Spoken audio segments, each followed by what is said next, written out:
Welcome back to another episode of Drilling It Down. This is your host, Wes Lyon, co-hosting today, Mario Santiago. Mario, welcome back. Happy to be here, Wes, and I like your haircut. Oh, thanks. Hey, we've got a pretty big topic today. So The biggest, Wes. The biggest. Before we get into it, this is a proposed, it's not official. This is the way too early podcast. And Mario, what are we way too early for? Just knowing if this is going to happen, right? What is this thing? It's the one, the big, the only beautiful bill from the House and Ways Committee. Is it the most beautiful? It's the most beautiful I've ever seen. We're not kidding. For those of you in the audience, we are a little bit of satire, but this bill is called, and you can kind of see it sitting here. We have read through the whole thing. The one, your voice is better. It's the best. The one big beautiful bill. That is what we're here to talk Wes about. said, we're not here to pick sides or anything. We're just trying to make, taxes sometimes are boring, so let's try to make them a little bit interesting. No, definitely. And we've talked a lot recently. Those of you who haven't been listening to us for a decade probably haven't had a big tax bill come out. The last one, though, the real major tax bill we had was the Tax Cuts and Jobs Act. Apparently that name wasn't good enough, so now we are the one big beautiful bill. But this is a proposed bill. It has not been passed, but this is probably the best insight we have into what the Republicans want to do, because they do have the majority in three chambers, and we are not exactly political experts. And by saying not exactly, we're really not. Yeah. Now, I do know there's something in there. I don't know the exact ways it goes, but depending on the projected deficit, kind of depends how many votes they have to get, if they have to get 60 or if they can pass with 50. So this is the way too early one big beautiful bill, but it does give us a lot of insight into, hey, what do they want to accomplish? And we're going to cover 75% today, I think, what is applicable to dentists. And then we will cover just a couple things that really aren't going to apply to you, but they've been in the news. We figure people probably want to hear about them. Yeah. So, Wes, as people are looking at this and reading about this and going to the news, if this is not a for sure thing, why are we reading about it? Like you said, it's just to understand their intent and what might happen. How likely are these things to even happen? The likeliness of us getting a tax bill is pretty big. Mm-hmm. How much of this gets passed, I don't know. I did not see tons and tons of drastic things in here. There are a couple that we'll talk about that are going to be pretty political divisive. Yeah. But what's going to happen is kind of the first thing in the bill is there's a permanent, or the tax rates are made permanent. So for those of you that don't realize, the Tax Cuts and Jobs Act was passed without 60 votes in the Senate. And we know what's in the tax bill. We read it again. Politically, we could be very off on why certain things happen a certain way. But basically, the projected deficit was going to increase by too much. And in order to do something like that, they need 60 votes, not 50. They only had 50. And this was back in, 2017? Yep. I think. So what they did was a lot of the provisions in there were made temporary, so they didn't have to get the 60 votes. A big portion of that, though, was the tax brackets. And, we got our notes here. The bracket 1, I believe, bracket 1 maybe remain the same. There's a 10% bracket. Bracket 2, though, is a 12% bracket now, but that's temporary, so that would actually go to 15%. Mm-hmm. Bracket 3 would go from 22 to 25%. Bracket 4 from 24 to 28%. Bracket 5 would go from 32 to 33%, just 1%. Bracket 6 would actually be the same, and bracket 7 would go up 2.7 or 2.6%. So because of this, the real changes are coming not in the 30% plus brackets. Now, there are some changes in there, but they're not as drastic. Yeah. The real drastic changes are sitting there in the low income tax bracket. So if Congress doesn't get their act together and get a bill to make these permanent, taxes on every single American will likely go up. And it's going to be in the majority of the voting block. And it doesn't matter if you're a Republican or Democrat. And I'm not even talking about what people think and how much they should pay. I'm just talking about, hey, they have to get elected. That's their job, is to get elected. Yeah. And even when the Democrats were campaigning, they were saying, hey, we don't want to raise the taxes for anyone making over $400,000 a year. And those are those brackets you're talking about, the 12, the 22, the 24. You will jump up into the 30s there a little bit, but depending if they talk about modified adjusted gross income or taxable income or gross income, you could potentially make an argument that the brackets in the 30s are the ones that the Democrats want to raise and the Republicans don't. But the ones below the 30s, the first 4 brackets, I think both sides of the aisle want to make those tax cuts permanent, whether or not they want to publicly admit to it because Republicans passed the law, not Democrats. But they have to do something. If they don't, the tax brackets revert back to the old, and you're gonna have a lot of unhappy American voters. And we got midterms coming up, and I don't think you're gonna win by saying you're gonna raise all the tax brackets, are you? No. And this is where politics is a dirty game. So who knows what tricks will be played. But because of that, we do believe we will see a tax law. Yeah. So something will happen. Whether or not this has changes to it, it passes as is, the majority of it gets through, we do not know, but this gives us a really, really good view on what the Republicans want to accomplish. And I think another thing here that we saw was the standard deduction, Wes. So they're going to double that, right? Or make the doubling permanent. So the standard deduction did get doubled. Now, personal exemptions also got removed. So both would be permanent. So if you remember back in the day, if you had a dependent on your tax return, you got I think it was a $4,000 exemption. I didn't have any kids back then, so I can't quite remember. But yeah, it's kind of funny. Now people go, oh, you have a kid, you pay less tax. I'm like, that's not the way it works anymore. The way it works now is the standard deduction got doubled and they got rid of the exemptions. So what they were trying to do was make taxes simpler for everybody, and they were trying to eliminate a lot of people from itemizing their deductions. Yeah, and what do you mean by personal exemptions? Just random stuff that people could throw on the return? No, and deduct? You got a personal exemption per dependent. So it was just, if I have 2 kids, I get 2 of these exemptions. So if you kind of look back at the time they did it, I think it was a $12,000 standard deduction. So if you had a $12,000 standard deduction and 3 kids, now you had a $24,000, deduction. They said, hey, we're going to get rid of the exemptions, but we're going to give everybody the $24,000 standard deduction. It's going to make the tax return simpler. And what they were also looking at there was, at the time, interest rates were really low. So itemized deductions are kind of where funny games happen. And, the value of my charitable contribution might be up for debate. So in order to ease compliance, the government really wanted to say, hey, let's simplify this. Remember when they said they wanted to do a tax return on a postcard, and they changed the way the tax returns were done?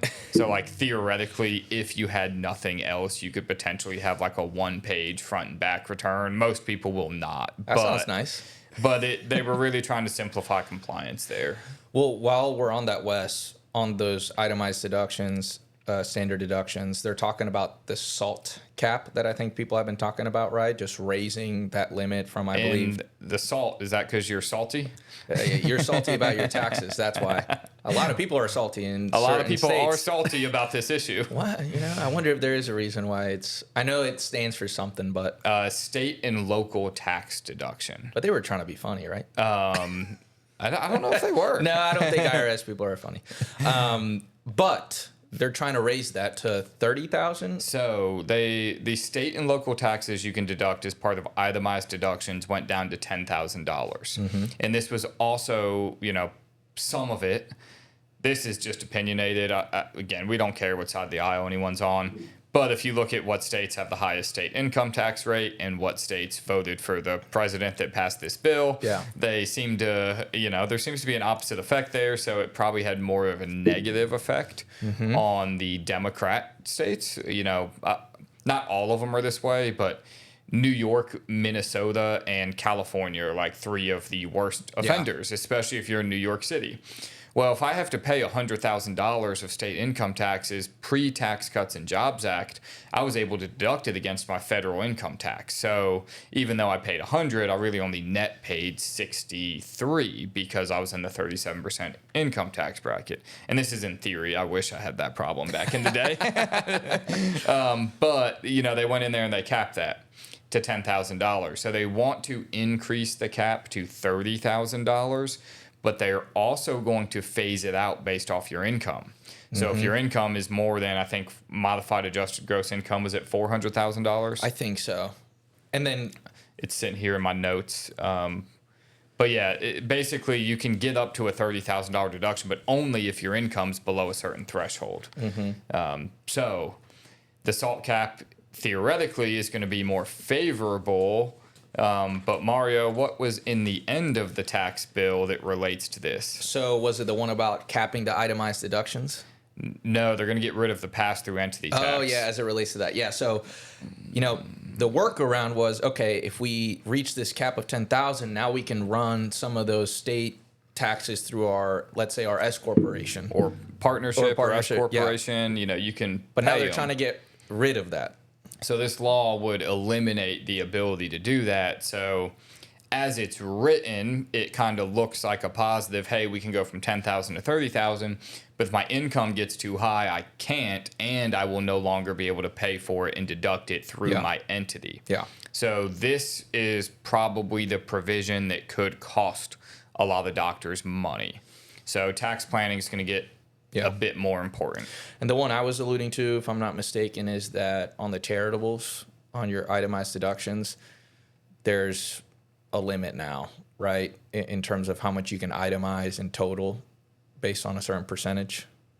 I did see a limit in there where you couldn't get a benefit of more than 35 cents on the dollar. I think it was something like that. There's always been limits on how much you can contribute to charity, but most, if you're going to do such a large charitable contribution, we're going to hit these limits. You need to be working with a tax pro to make sure you're better way to do it. Yeah, there's not a better way, or what are we doing? Why are we doing it? How much are we saving? Because the easiest way, a lot of people, they might do it in a big year in which they sell a business, but you got to be careful that you're not taking that against capital gains at 20%. We want to get into the 30s if we're getting a charitable deduction. But, at the same time, hey, if I just want to give the church, let's say this is pretty common where, hey, we're doing a big campaign and, we need to get $500,000 for a building. I'm going to give them $500,000, but that brings you into like the 20% bracket. Now we're dealing with the limits. Well, we might want to sit there and go, hey, would it be better to give them $200,000 a year? So there are limits to that charitable, but that's one of those things where, it's in the law, but if you're running up against them, I think we're doing poor tax planning. Yeah, you're doing something wrong. Exactly. But that's going to be your probably major negative for doctors out there is the way this SALT is going to be treated. It will allow people making $400,000 or less, though, to actually, deduct a large portion of their state income taxes. Yeah. So I was actually texting a CPA firm owner yesterday, and I was Why were you doing that? That doesn't sound fun. We're going to come to that one. We were joking about a couple funny things in this tax bill that don't really relate to dentists, but we'll point them out because they're funny. And I pointed out one of the funny things to him, and he texted me back. He's like, hey, I'm going to get killed on this. I can't do the PTE anymore.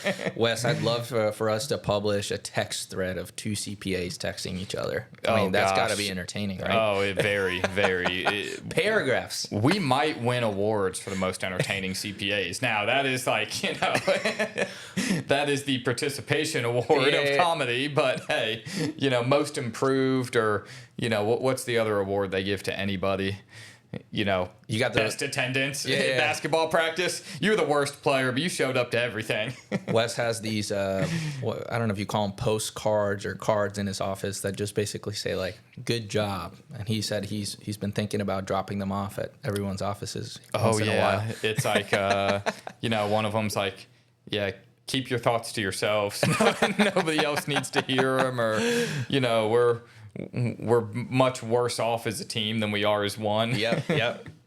Well, awesome, Wes. What else? What's the next one we want to cover? So, qualified business income deduction is going to be made permanent.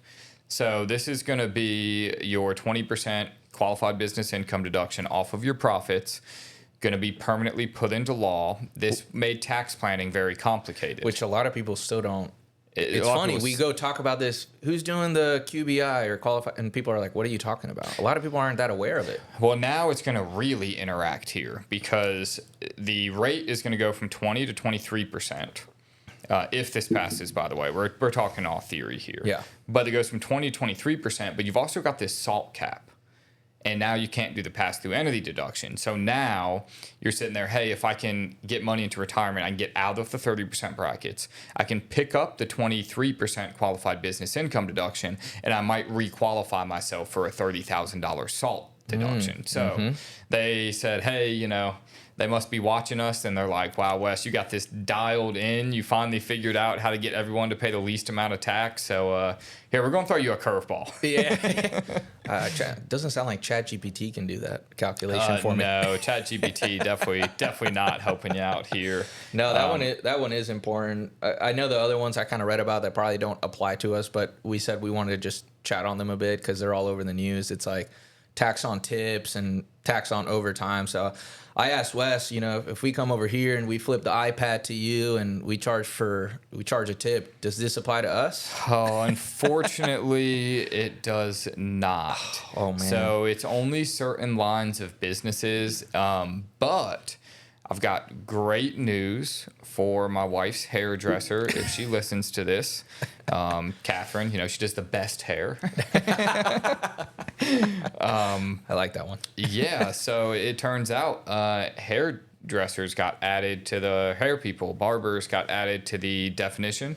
But generally speaking, it's just going to be, you know, serving food and beverage and also now beauty. Yeah. So what happens if a barber tries to get you to pay through Venmo? Another funny one in there. So the Venmo transaction list, that Venmo transaction, it was set to go into effect next year maybe for under $600 or over $600 transaction had to be reported. Now I think we'll have to see when the real law comes out and the regulations. I don't know if it's either or, if it's both.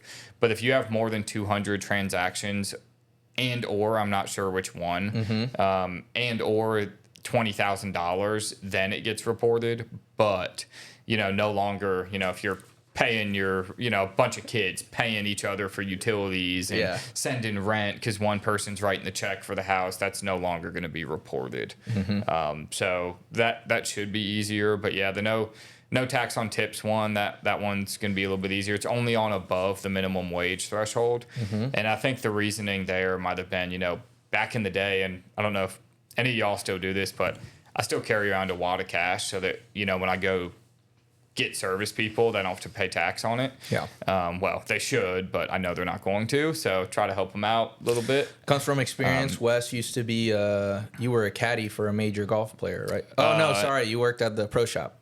No, I was a cart boy at a country club, but I made a lot of tips there. I was a bellhop and valet at a very prestigious resort. Wow. And I mean, we made $8.50 an hour, and I really made like $100 an hour. Wow. And the rest of that was just tips. I might get a part-time this weekend. Yeah, I mean, it's a great gig. But I think they're doing that because it used to be cash, and now a lot of people do it with credit cards, has to be reported. So now there'll be an above-the-line deduction for all of that. And then overtime, too. So, Mario, you going to be working a lot of overtime? Yeah, that's why I put so many hours into this tax bill because of these overtime rules. Once I read about that, I said, I got to work more and more to reach financial independence. The overtime rules will have some regulations on them. Oh, come on, I'm willing to bet they're going to close a bunch of loopholes because there's going to be a bunch of CPAs out there that talk about how they're going to restructure pay and do all this stuff. My guess is they'll probably draw a dollar threshold where, hey, if you make more than like $150,000 a year, you're not going to get free overtime.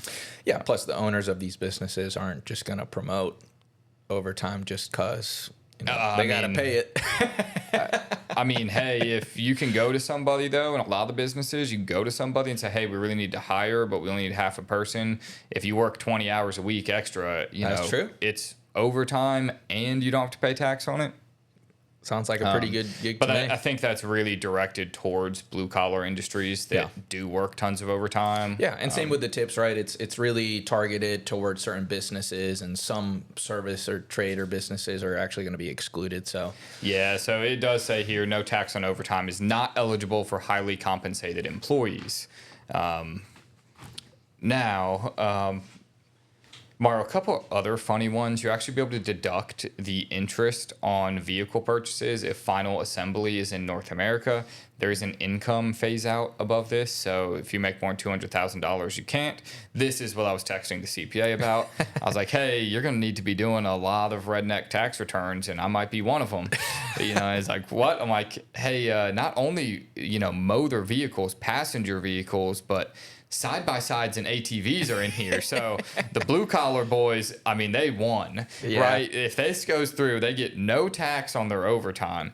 They can now deduct the interest on their side-by-side and ATV. I mean, this is big time. let's get a farm and let's get some ATVs, some Can-Ams or whatever. And I thought that was funny that it expanded the definition. It even talks about 3-wheel vehicles, 2-wheel vehicles. So, I mean, you can deduct the interest as long as it's assembled, final assemblies in North America. Wes, I'm about to pay off my car, so it sounds like I got to get a new one. Hey, you got to deduct the interest. You cannot refinance cash out loans. It has to be a purchase or a refinance of an existing loan. And then a couple other things. They're going to open these. Man, what are the accounts called, Mario? Liam, let's turn it to you. I know you've been waiting for this moment. What are the accounts called? They're going to be huge, by the way. They are MAGA accounts, is how I'd like to call them. Oh, I like to call them mega, but no, I'm kidding. But what is it? What is it Liam, can you look it up there for us? What does the some of this stuff in here, I hope y'all know this is just satire. But some of this stuff in here is just funny. The one big beautiful bill in the MAGA accounts. I mean, you got it, Liam? All right. And by the way, I definitely have a face for radio, so behind this booth feels really good. I'm sorry to announce to anyone listening, the MAGA account is really an acronym. It's not based off the MAGA it is, let's see, the Wi-Fi went out, so my source lost. We'll turn it back. Let's see, I got it in just a second, but... We'll get into that. We'll Once get you find it, Liam, let us know when you find it. Here it is. It's the money account for growth and advancement, whatever that means. Amazing. So this account's probably going to get in the news a lot. Reading through the details, I don't think it's going to be super applicable or beneficial. You mean to the people we work with, the dentists we work with? I mean, in general, the one thing in here, we'll have to see the stipulations, is I think they're planning on the Treasury putting $1,000 in an account for everyone under 8. Yep. So you could get a free $1,000, but otherwise, the money can be put in the account for a child. It's tax-free until it's taken out. And if it's taken out for qualified purposes, which I think are going to be like first home purchase, education, business, couple small things in there, then it's capital gains treatment. But if it is taken out for any other purpose, then you pay ordinary income tax. Now, you do get a basis, right? Yeah. So if I put $20,000 in, I get the 20 out tax free, but it's the investment earnings. But this is where, when I say it's not very beneficial, Liam, chime in on the background for us. How hard is it to invest a child's account to basically not pay capital gains until they take the money out? Yeah, no, it's pretty hard to ultimately. When we look at the kiddie tax, it depends on how much is there, of course. But if you just put it in one index fund, you don't really buy or sell too much, you're going to be fine, right? It's not going to generate a ton of tax. If you put a ton of money in, it could be a little bit harder, but just a standard fund. There's also, I think it's like $1,400 or $2,000 off the top of my head, but there's an unearned income limit that a kid can have. And, if you're in an ETF, and these accounts have to track a U.S. equity index, they can't use leverage, have to be low cost, well diversified. I just kind of look at it and go, if you just opened an account in your child's name and, put it in a broadly diversified U.S. equity index, you'd really only pay capital gains anyways. Yeah. So this is, it's going to be in the news, right? Yeah. I'm sure somebody's going to make it political. It's just one of those things where it's kind of going to be a headache to administer. And it's probably, who knows? We'll have to see the final law and the regulations. But the way I read it, I didn't pick anything out of there where I was like, wow, this is going to be a huge benefit. So most of our client base, we might open them, we might do something with them, but this is not going to be a big breaking item it's not gonna be for a huge everyone. change from a planning I'm sure it's standpoint. going to be advertised as such. Yeah, totally. But it's not really a huge change. Well, the two ones that I thought would potentially affect dentists that we work with was more in regards with health insurance. So those health reimbursement arrangements that we have talked about in the newsletter. What are they calling it now? Choice? Choice. So I forget exactly. Custom health option and individual coverage. So they don't actually really change a ton in the law there, but they make permanent the ability to have a health reimbursement arrangement. The other kind of cool thing they put in there was you can now discriminate a little bit. You can discriminate based on number of dependents, and you can discriminate based off of age. So, if you have a 60-year-old employee, it's going to cost a lot more for that person to get health insurance than a 25-year-old employee. Yeah. So now, I think the threshold, and we will need to see the regulations to see exactly how to do this, but I think the threshold is that the way the plan is written, if you were eligible for the max, it can't be more than 300% of the minimum. Okay. And I think that might be based off age. I'll need to see the regulations, see if dependents fly into there. But that does really open it up to where, we do a lot of health reimbursement arrangements, especially when the staff is young. Yeah, and to clarify, this is just a plan that you put in place. Instead of offering health insurance for your staff, you're essentially reimbursing for their health insurance costs. Exactly. And you can do premiums, cost. You can write the document however you see fit, which is a great benefit. So in this scenario, we could potentially do, certain employees will really want to see the regulations, but, maybe a 25-year-old gets $500 a month maximum, but a 65-year-old can get $1,200 a month maximum. Yeah. So it really allows you to cater it to where, hey, you're really in the same way. And kind of the idea is, when I buy health insurance, it happens one of two ways. Ours actually just switched because we had a lot of people retire. Before a lot of the people retired, we had some older employees. So I paid a dollar amount per employee, and it was broken out. This person's premium is X amount of dollars, right? And that's how it's going to be on the individual marketplace too. So it allows you, instead of buying the health insurance, to have that same impact though, where, hey, I can still cover, up to 100% of reasonable health insurance. Because if you had 3 65-year-olds and 3 25-year-olds and you had to reimburse everybody the same amount, and you go to reimburse the 65-year-olds, well, now the 25-year-olds, they're going and getting the nicest health plan known to man because they're 25 and they can get it off of $1,000. So you being able to set those thresholds means, hey, I can do it to where everybody gets good health insurance, but nobody's taking advantage of me, and I don't have to actually administer the health insurance. No, it's a great tool. I think a lot of staff appreciate it, but at the same time, it's a lot of owners have to figure out ways to make their compensation packages more attractive. So, and I think the other one we wanted to talk about was the HSA, Wes. We've always talked about the HSA. It sounds like for certain income limits, they're doubling the amount that you can put in. However, for most of the people we work with, it doesn't apply to them. But there's potentially a loophole that we could get around if their kids are part of an HSA plan and they don't reach an income limit, right? It's been almost 10 years since that inevitable day where young Mario was an intern and we let him sit in a client meeting, and knowing his dad owns an orthodontic practice at the time, and it didn't hit us until we get to the point about how to pay for the children's education that we're about to tell somebody exactly the playbook, with Mario right next to us about to find out he's on the payroll. That's when I found out that I'm a self-made man. I paid my way through school technically.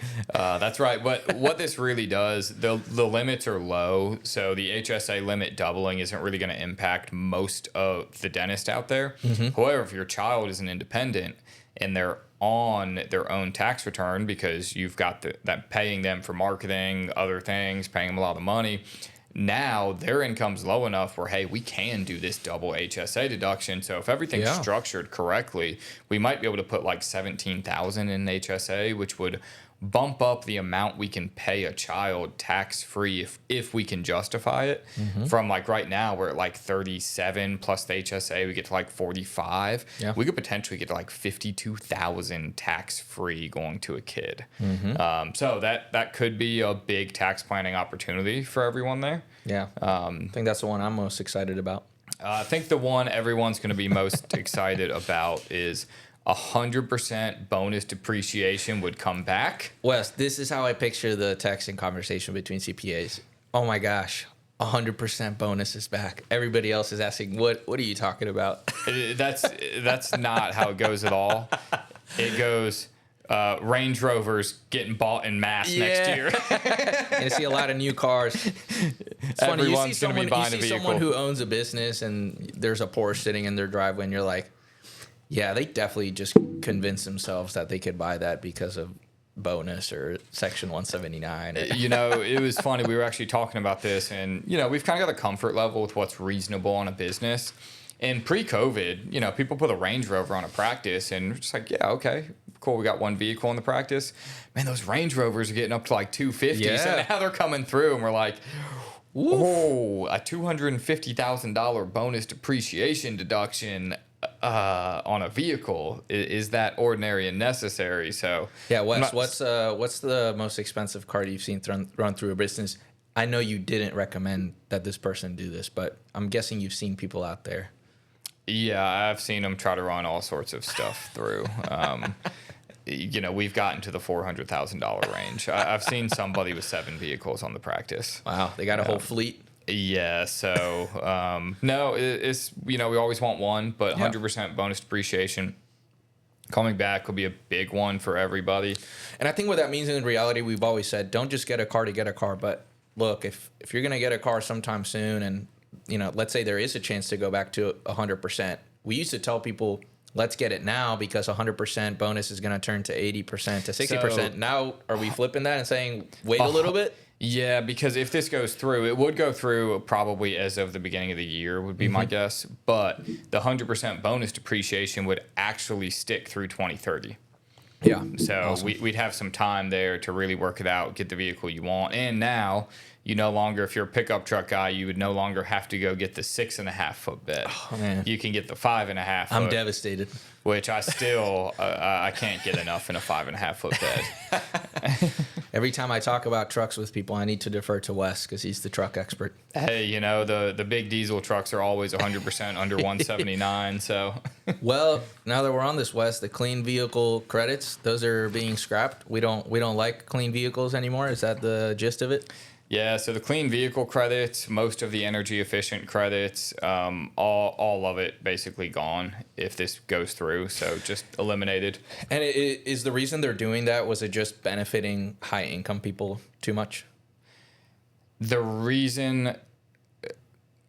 There's a couple reasons. Man, you asked me a political question. We try to stay off politics. My guess and now would be... for a commercial break. No, just kidding. My guess would be it's twofold. You know, there's this big push for electric vehicles, and the grid is not ready to handle that level of electricity. Like my dad was a senior reactor operator at a nuclear power plant, and so I just point forward asked him, because we've always had this thing. I'm not the world's most, it's got to be all this, but I do like for things to be environmentally friendly from like I drive a diesel truck and everyone likes to take the emissions equipment off. I'm like, maybe the emissions equipment's there for a reason. Maybe we keep the emissions equipment on there. It's not really bothering me.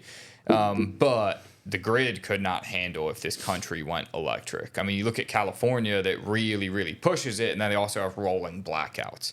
We just don't produce enough power. We don't have somewhere to go. We consume a ton of energy, so that could be part of it.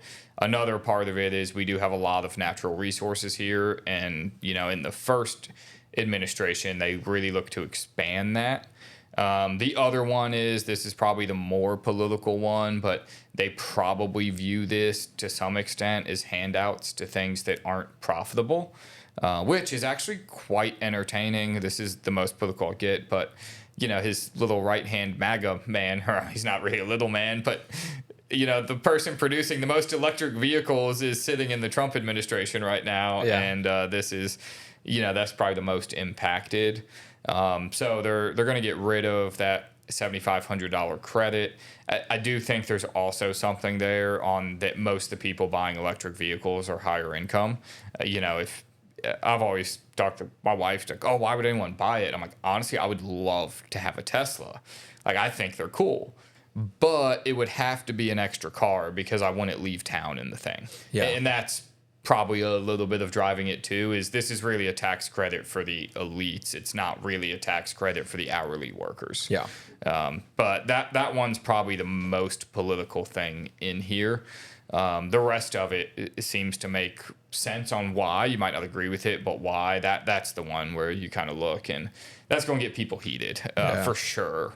But then there is an interim period where you'll still be able to take it, but they go back to those manufacturing limits. So any company that's manufactured 200,000 vehicles is no longer going to qualify. And that makes it tough because, like, I think some of the electric vehicles are really cool. Yeah. I had my big moment, Wes, the other day. I went to a speaking engagement and they put me in an EV, and it was not. It was a smooth ride. So I had my fantasy day, and then I came back. Now the problem though is with the ones that haven't produced that many is like I think Fisker might be making a comeback, but I don't know if you might have been too young when this happened, but Fisker lost all their batteries in the Bay and the company went bankrupt. So there's actually, I find this really cool. There's a company now that takes these old Fiskers. They're really cool looking cars, but they put Corvette engines and transmissions in them because the company there's nobody to service them. So once they're done, and that's kind of the issue with, I'm going to buy one from a manufacturing company that isn't really up and running. And it's like, well, if they don't survive, I've got an electric vehicle that what are you gonna do? Can't get service. So most people, I feel like, usually they're going to get the Teslas. They're going to get like the BMW or the Volvo hybrids. Like, I looked at, when the tax credit was there, I'm not going to lie, I looked at the Volvo hybrid with my wife because you get it through the business, which is also going to be eliminated. And I was like, well, it's got a gas engine. It's just also a plug-in hybrid. I was like, this thing's cool. Yeah. And I get a $7,500 tax credit, and I get to write it off. I'm like, man, this is, are we making money here? Boom, boom. But, you're losing money if you don't buy that car. Exactly. So all that's going to go away if they get their way. And that could be an area, if I were to guess, if negotiations got heated, that could be an area of compromise. Where if the Democrats put up a huge fight, they can't get the bill through, where, hey, what can we go back to? Because I don't think, a couple other things in here that the administration is really pushing for is 100% bonus depreciation and write-offs on building manufacturing facilities, which the idea is they want to bring manufacturing back. Yeah. I don't think you're going to see the Republicans cave on trying to bring manufacturing back. So if the Democrats put up a stink about something, then they probably have to go here and go, hey, look, we'll play ball on these electric vehicle credits, this green energy stuff, this home, because they wipe the board. Like the energy efficient home stuff, the tax credits for solar panels, like all that would be taken out. So, not something we deal with a ton, but some people like electric cars. I don't think, though, from our experience, anyone's bought the electric car for the credit. I think it's been somebody with enough money to buy an extra car, and they're like, they're I just want the car. Wait, I heard about that credit, and then too. we're like, well, if we structured it right, we could also get a tax credit. No, I think, Wes, in my opinion, it's more like they wanted the electric vehicle in the first place, and they're trying to justify to us and all their loved ones that the reason they're getting it is for the credit. Hey, $7,500 tax credit. I will take it. Also, another funny one in here, you can only amortize 50% of the intangible value of a sports franchise. You gonna buy a sports team anytime soon? Absolutely not. The McGill Lions. No, this is way too much information on sports teams, but they deal with advertising.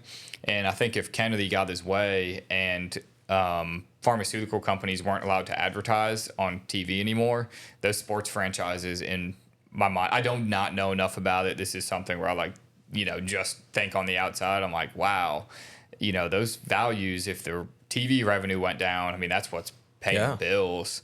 That could be a lot, but yeah, those sports franchises are outrageous. Liam, what did Cuban sell the Mavericks for? It was an insane amount, as if he needed any more. It was multiple billions of dollars. And I think he bought it for like $330 million. Wow. The gains were incredible. Now, I'm not saying this is a reason for it, but a little backstory. Donald Trump once tried to buy the Buffalo Bills, and this was during his time of The Apprentice, and he was a pretty controversial figure, and the owners ended up coming together, all the other owners of the league, and said, hey, we're going to block this. We're not going to allow this to happen. This was decades ago. Something, when I'm reading this, says maybe this is just a little dig at some of those owners that blocked him. Oh, Liam. Liam coming in with the knowledge here. That is impressive. I like that. That's good to know. The other big thing in here is employee retention tax credit issues. So they will make permanent. They will have 6 years to audit the return. The penalty for the promoters. This is for the promoters. The penalties for the doctors aren't being changed, just the audit times. The penalties for the promoters, I think, are the greater of, I will need to see the regs to see exactly how this is going to work out, but the greater of 75% of derived revenue or $200,000. So we did not do any ones that would not pass. See but how can many you start imagine running? You did like 5 of them and you got caught Oh gosh. and they were not done correctly and you get fined $200,000. Yeah. So they see a lot of easy pickings on this one, right, Wes? They see money up for grabs. It's an area that this is where I've talked to a few people who, like one person called me and said, look, I did it. I got talked into it. Wes, I shouldn't have. What can I do? And I'm like, well, the deadlines have already passed. So at this point, we're kind of a sitting duck. On one end, they need to go audit all these. I mean, it's trillions of dollars out there. On the other end, they keep slashing the IRS budget. Yeah. So it's one of those of like, 6 years from the date you filed it, it's, depending on when you did it, it's only a couple more years. Yeah. So, I don't know if they'll get to everyone before or if they're just going to go after and go, okay, you know what? We're going to go after every single one of them we think is fraudulent above 250,000 or 500,000 or $1 million. I mean, there's some fraudulent ones out there that range in the millions. Yeah. So I don't know what they're going to do, but that is in the bill, and that is probably a bipartisan enforcement issue would be my guess of fraud and abuse. So I don't think we will hear a lot about that one. I think it will probably pass through. Mm-hmm. But Mario, anything else funny that was in here? Not that was in here, but, if you're looking for ways to get in trouble, I read an article about the wife of an orthodontist out in California got a lot of penalties, and I don't know if she's going to jail. I need to read about this, but she was basically misstating a bunch of financial statements and rewriting checks to herself. So that I found funny. Yes, there is. We have seen enforcement step up over the last 3 or 4 years. So don't do anything wildly illegal. Did we talk about the estate tax exemption? Oh, no, we didn't. I guess we have to talk about that one, yes. Estate tax exemption made permanent. If this law passes, they slashed the previous number. They made it $15 million per spouse. That is basically, I think it's 14.7 this year or last year. So it's basically just the same limit with the inflation factor built in there. That would make estate tax planning much, much easier. This was one, I remember when the election was happening, Liam, you're actually with me, and we were with a lobbyist he's a Charles Schwab lobbyist. And I asked him, I was like, hey, this is a hot topic issue for us because if this goes back down to 5 million, we do have a lot of people whose total net worth is over $10 million. What's going to happen? How worried should we be? And his response was, publicly, they're going to bash this, but privately, the Democrat donors and the Republican donors all have the same problem. Yeah. So his take was it might go down a little bit, but and he's in Washington. This isn't his opinion or something. He's meeting with them. He's trying to see what's going on. He was saying what's being said in Washington is that this is likely not something that actually ends up in a law. It's likely, he said if the Democrats win, it's likely to come down a little bit so they can say they had a political win, but it's not likely to be something that gets cut dramatically. Yeah. Which I thought was absolutely hysterical because I hadn't really thought of it. And I forget who it was on CNN, but this issue came up and somebody on CNN was like, let's be honest here. The people that bought these boxes at the Democrat National Convention, they got estate tax problems. Yeah, everybody's got estate tax problems. I was like, yeah, that's a fair point and probably the most honest, just somebody giving a straightforward take of like, hey, these two conventions are going on. Let's just be honest here. Yeah. All the donors there are rich. It doesn't matter which side of the aisle it is. All of the donors are rich. Yeah, and I think people were scrambling because they were saying they were going to cut it to what, $5 million per person. So that's what it used to be. That's what it used to be. And we didn't know if they would change it to $5 million per person, if they would put an inflation rider back on it. Like that was a big unknown. So that changes things. So yeah, that would make life a lot easier for people. But yeah, there's a couple other things like a temporary enhanced deduction for senior citizens that could be in there. If you're on Medicare, you can now contribute to an HSA if you have a qualifying plan. So if you're working for a large employer, you'll be able to do that. And then, of course, the debt limit. I love how it was the last thing on the bill, and it was like 2 sentences. I was testing Mario to see if he actually read the whole thing. Yes, it was the last thing, and there was not even any stipulations, nothing. Yeah. The debt limit is now raised $4 trillion further than it currently is. It was like a nice finish to the whole thing. Yeah, so that will be the part of the bill that gets the political pundits fired up. Yeah.